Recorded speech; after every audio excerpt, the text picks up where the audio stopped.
to another episode of the Modern Manifestation Podcast. I'm your host, Bree Brown, a lettuce-hating, wine-loving, curses like a sailor, recovering perfectionist.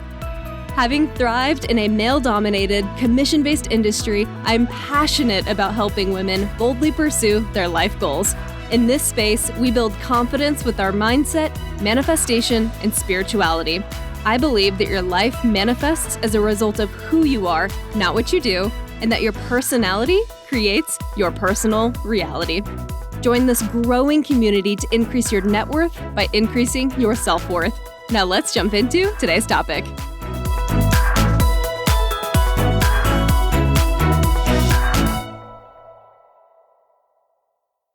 Hello, my beautiful souls, and welcome back to the Modern Manifestation Podcast. Before jumping into today's topic, I just want to give a shout out to Sadid, and I really hope I got your name right. Feel free to correct me in Instagram DMs if I did not. Sadid wrote a very heartfelt review for my podcast, and I'm so appreciative that I wanted to read it for you all and just give a huge shout out and a huge thank you to Sadid. It says, I'm in the process of manifesting a partner, and Bree's episode on how she manifested her partner was phenomenal. She provides expansion in her own journey and gave great tips and tricks, surrendering, trusting, etc. If you need proof that manifestation works, listen to the How I Manifested My Partner episode. Love episodes where a journey is mixed in with principles, as it makes manifestation so much more tangible. Thank you so much for the kind words. I read every single one of these. I really do. And it always just makes my heart happy whenever I get a new review. It makes me feel really great and motivated. And it's just, honestly, I just love the feedback. So thank you so much for taking time out of your day to write me that. It really means a lot to me. And I hope to keep bringing you more content. Okay, now let's get into today's topic. Today's topic may not apply to all of you, but I know it'll apply to at least a few of you, and if not yourself, maybe this could relate to someone that you love that might be struggling with this, and maybe you are just intended to hear this message so that you can better support them, or maybe share this with someone that might be struggling with this issue.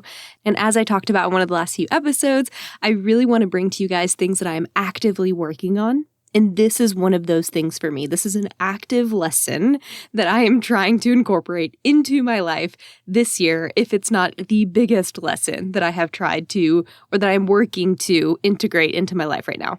So today's topic is all about hyper-independence.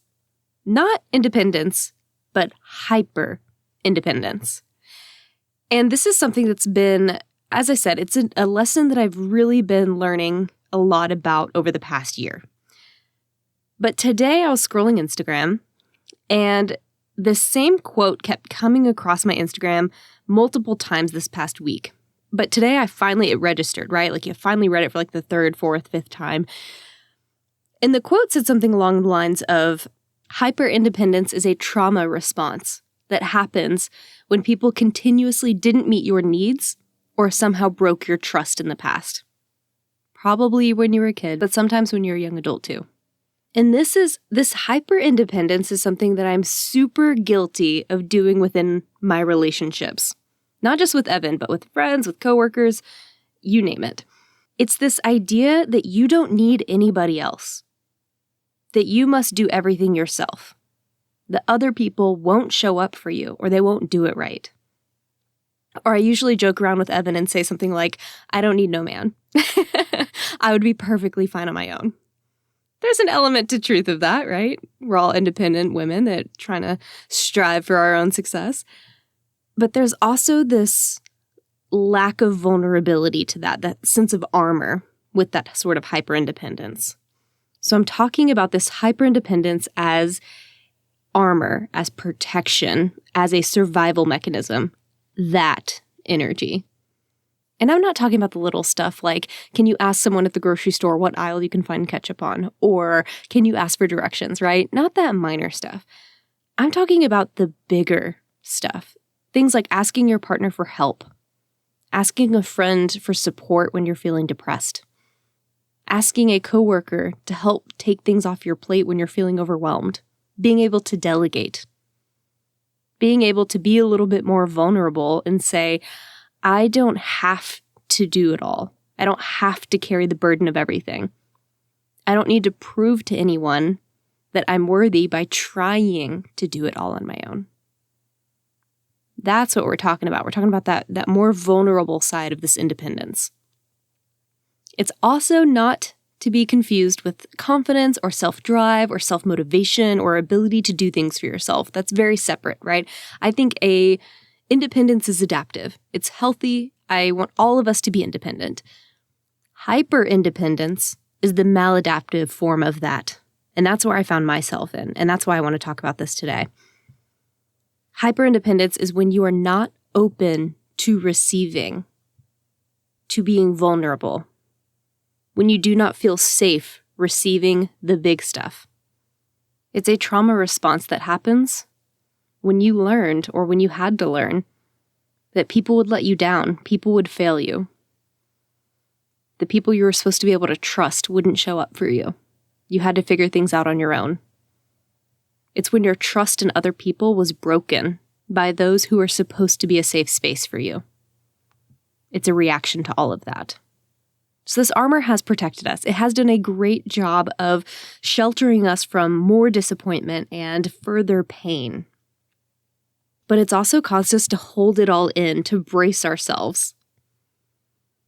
I read somewhere, I think it was John Sarno's Healing from Back Pain, that this bracing, this constant just armor that we're holding around ourselves is often what causes people to throw out their backs when they're stressed, is because we're constantly bracing for this impact of the world on us, right? Because we're just taking it all in all the time. So I want to share why I think I became hyper-independent, because maybe there's a nugget in here, or there's something that you might resonate with. My hyper-independence was created when I was a kid because I internalized that asking for help was weak. And as the youngest sister of all brothers, I often felt like a nuisance to them anytime I reached out and asked for help or support.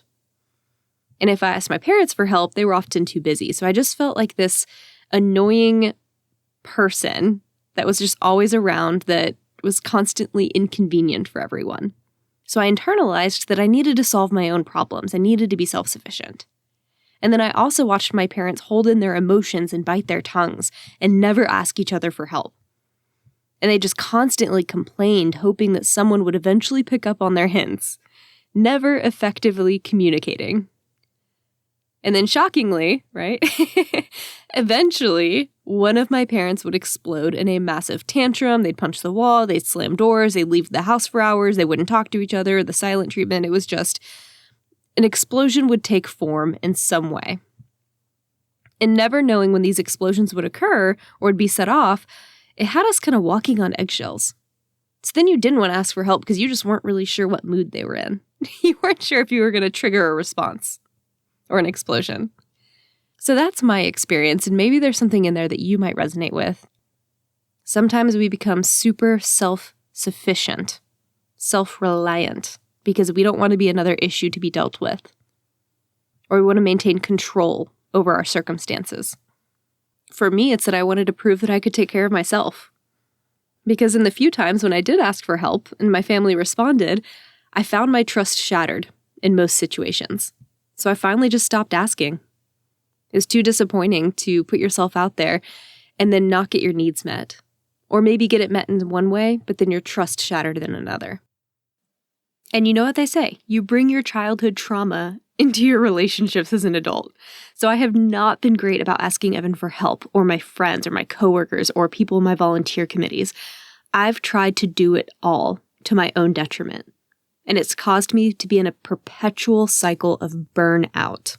And I don't want that for you. I don't want that for us.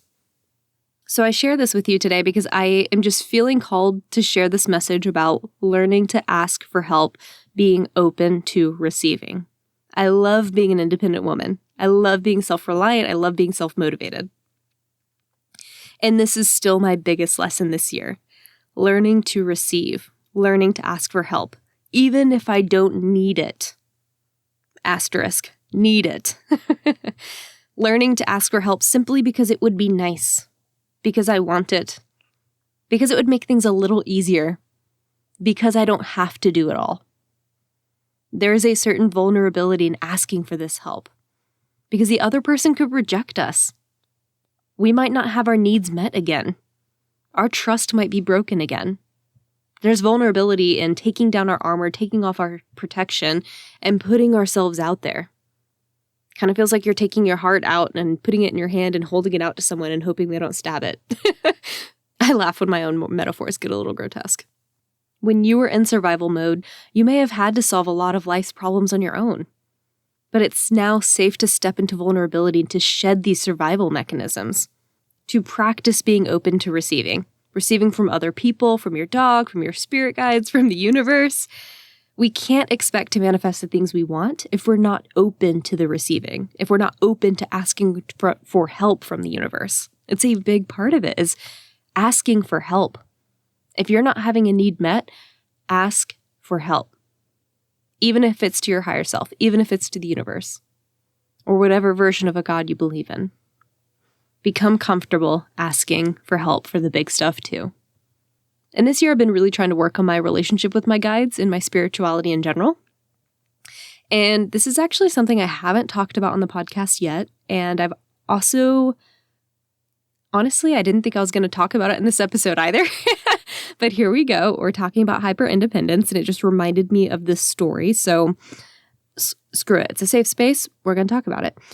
So while trying to cultivate this relationship with my guides, I went on a plant medicine journey or retreat in July. And in this retreat's opening ceremony, after taking the plant medicine, I sat there in meditation for 3 hours with no effects. And I'm sitting on my mat, waiting, meditating, saying the prayer, and then I just start getting frustrated because I'm on this spiritual retreat and I was the only one not having an experience with the medicine. I was getting mad, angry, my face was red, I'm annoyed, I'm thinking about leaving, I'm thinking this is stupid, obviously this isn't working, what am I doing here? Am I really just sitting on a mat waiting for a plant to talk to me? These are all the things running through my head. And as I'm getting frustrated, and as I'm going through a lot of the overwhelmed feelings that I typically would experience in my day-to-day life, I hear a very clear, direct voice. My own voice, but also kind of not my own, if that makes sense. Looking back on it, this was one of my first few downloads. And the voice basically just said, ask for help. And at first I resisted it, but it came again. Ask for help. It wasn't debating me. It was very clear. And while I wanted to second guess myself and I wanted to resist this message and explain it away, I just knew that it was right, that it was me, but it also wasn't me. I'd consider that my first connection with my higher self. Ask for help. So I finally looked up at the woman leading the retreat and I teared up and I told her, it's telling me to ask you for help. I struggled so much with asking someone for help that I couldn't even just say, can you help me? I had to tell her that it was telling me to ask for help because I didn't want to ask for help. And I was tearing up while doing it because it was so uncomfortable for me. Because I realized how hard it was for me to ask for help in that moment. And that was a really difficult realization. That was a vulnerable realization of how impactful, how challenging that was. And it hit me. And of course, she's just this most amazing, beautiful soul. She comes over to me and she meditates with me. She says a prayer with me. She's performing Reiki. And as we're meditating together, she tells me, say to yourself that it's safe to let it in if you want to experience her. And I sat with that for a second. And then I heard in my head again, ask for help, let it in. So I did. I told myself, it's safe to ask for help. It's safe to let the medicine in. And I added, it's safe to receive. And within 3 seconds of saying that, she welcomed me with open arms and I experienced my first plant medicine journey. It was beautiful from there. I'll have to talk about it in another podcast episode. But from the very first interaction with that medicine, the message was consistent with what I've been trying to work on all year. But that was the first time I really became aware of what the message really was. And that was being comfortable, feeling safe, asking for help, for letting people in, not just medicine. So my message for you is that it is safe to ask for help. It is safe to want help. It is safe to put your needs out there. It is safe to receive. Your hyper-independence has protected you for a long time, but where we're going in life, it's just weighing you down. So let's drop the armor. Let's let people in. Let's find safety in our connections. And let's become open to receiving. And I think one of the most beautiful things I've learned this year when cultivating this relationship with my higher self and my guides and plant medicine is that we can also ask the universe and our guides and our higher self for help. If you don't feel comfortable extending that to another person right now, fine. It's really beautiful to connect with your spirit guides, your higher self, and to just ask them for help. A lot of times, they are sitting in the sidelines just waiting for us to do so, and we just haven't let them in. They want to make our life easier, and we just haven't given them the opportunity to show up for us. One thing that became really clear to me on my plant medicine journey was that my higher self, my spirit guides, they've been around the entire time. They want what's best for me. And yours want what's best for you. But I'd never asked them for help in my life. I thought I had to do everything on my own. I thought I had to earn everything. I had to read one more book before I was ready for this. I had to take one more course before I could work with those kinds of clients. I needed 5 more years of experience before I could make that kind of money. I need a couple more certifications to feel worthy of charging that number. These limitations only come from our own beliefs about what is possible. Our guides would be happy to bring us these things that we want if we just got out of our own way about how we think these things should show up or when or why. But this idea of earning something can come from scarcity. And we want to come from abundance. I want to come from the place where life is so abundant, my spirit guides, my higher self, wouldn't it be awesome if they help bring things into my life that I'm attracted to? Just because of who I am and how I carry myself in the world.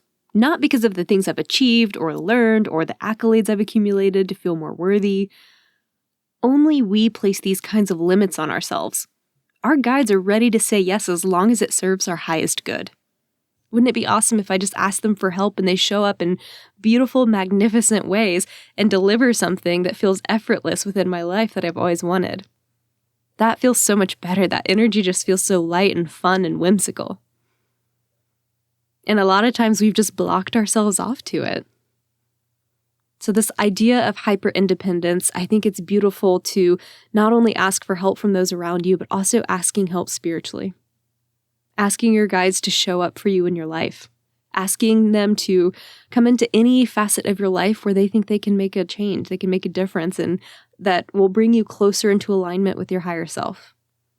And that's become something I've integrated into my weeks now. I love doing meditations where I will stop and just say, guides, I'm asking for help. I'm asking you to show up, and I'm also open to receiving. If there is a message you want to give me, I am open to receiving. And if this is not a dialogue that you are comfortable having right now, or if it's not something you've ever done before, you can start off with something more definitive. If you've never had a download, that's okay. I didn't really until this year anyway. Actually, that's not true. I'd had some in the past, but they weren't as clear as they are this year. And so my advice to you would be, if you're trying to cultivate that relationship, is set up a specific sign with your guides. You may choose a number that has significance to you. You may choose an animal, a symbol, a color. It can be anything you want it to be.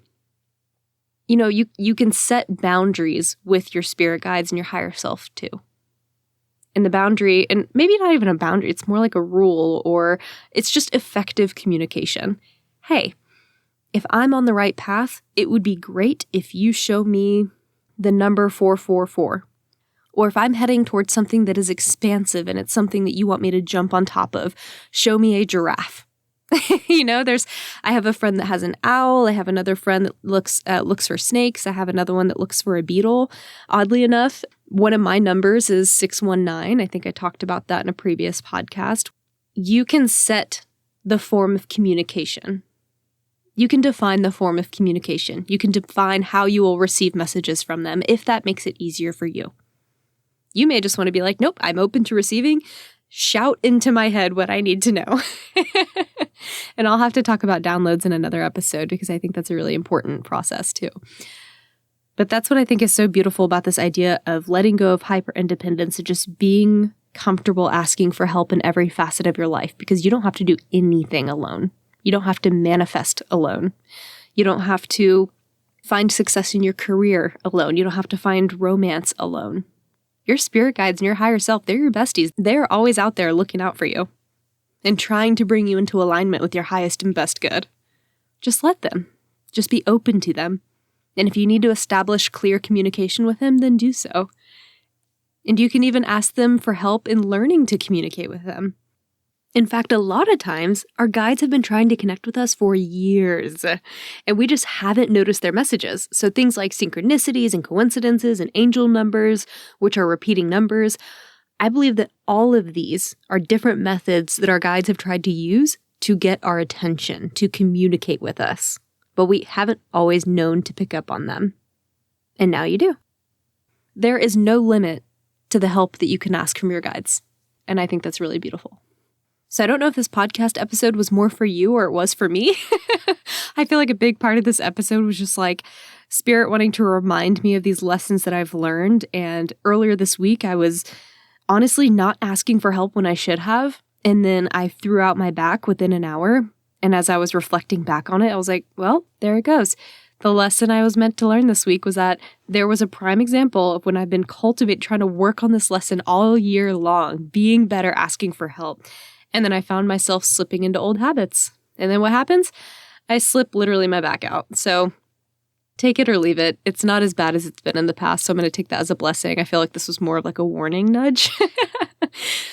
I didn't ask for help. It was a subtle / not so subtle reminder to do so. And when I started seeing all these Instagram posts this past week, I was like, this is I just opened up the notes app on my phone, which is where I write a lot of the podcast ideas. And I just started going to town. And then after I got majority of the way through, just trying to organize my thoughts, because, I'm very ADHD. If I don't at least give myself an outline, I will just go all over the place in these episodes. After I sat there and wrote down the whole script, I was like, yep, we're going to go record. And that was 20 minutes ago now. So I hope you enjoyed this episode. I hope it gives you some inspiration or maybe even just something to think about. And if it doesn't apply to you, like I said, I just really hope that maybe this message is for someone else in your life and you can take some nuggets from this and just share it with them. Or maybe you share this episode with them because there's something else in here that might resonate with them too. I hope you guys have a beautiful rest of your week. I can't wait to check back in with you guys later. I would love to hear whether or not this topic has resonated with you or even the new direction of the podcast. So if you are listening in, you are enjoying these episodes, then I'd love it if you engage with me on Instagram. Follow me at Modern Manifestation and shoot me a DM. Several of you guys have already, and I really love hearing from you. And if you really want to help a girl out, I would love it, if you would leave me a review on your podcast platform, whether it's iTunes or Spotify or iHeart or Deezer or Ghana or whatever you're listening to me on. I would really love it and super appreciate it if you would leave me a review, whether it's 1 star or 5 stars. It is feedback, and that is super helpful for me, and I appreciate everyone that has done so to date. Thank y'all so much for hanging out with me today. Have a fantastic rest of your week, and I will catch y'all in the next episode. Until then, go out there and manifest some miracles.